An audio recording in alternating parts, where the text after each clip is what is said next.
دمي حارتي سقل قرحوني دايها وروني دردي أرس وعن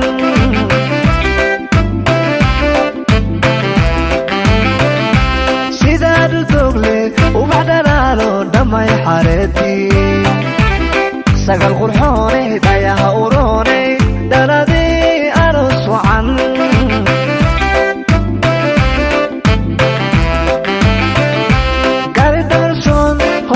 bariyo asalka nalato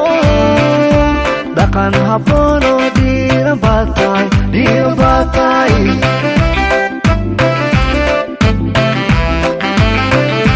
gari darson hobal bariyo asalka nalato dhaqan habboon